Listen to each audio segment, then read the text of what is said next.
Magandang araw sa inyong lahat.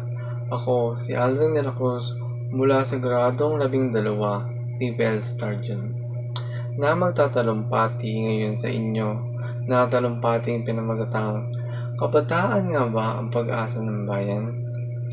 Kabataan nga ba ang pag-asa ng bayan? Kabataan nga ba ang magpapaangat ng ating bayan?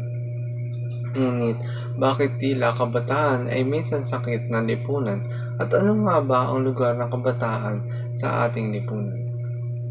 Ang kabataan ay mayroong angking, talino, lakas, at pagiging malikhain.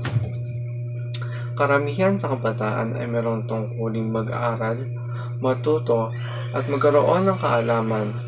Sa edukasyon, marami ang nangunguna pagdating sa larangan ng agham, sining at teknolohiya na maaaring makatulong sa paglago ng ating bayan.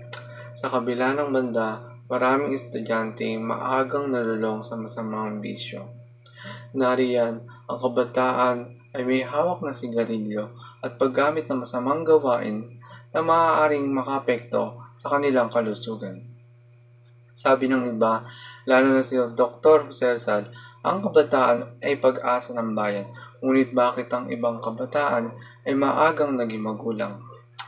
Nariyan ang mas pinili pa ang pagbuo ng pamilya na maaga kaysa sa kanilang pag-aaral. Sa aking kababata, mag-aral kayong mabuti, maging responsable, mahalin natin ang ating sarili, lalo na ang nakapaligid sa atin.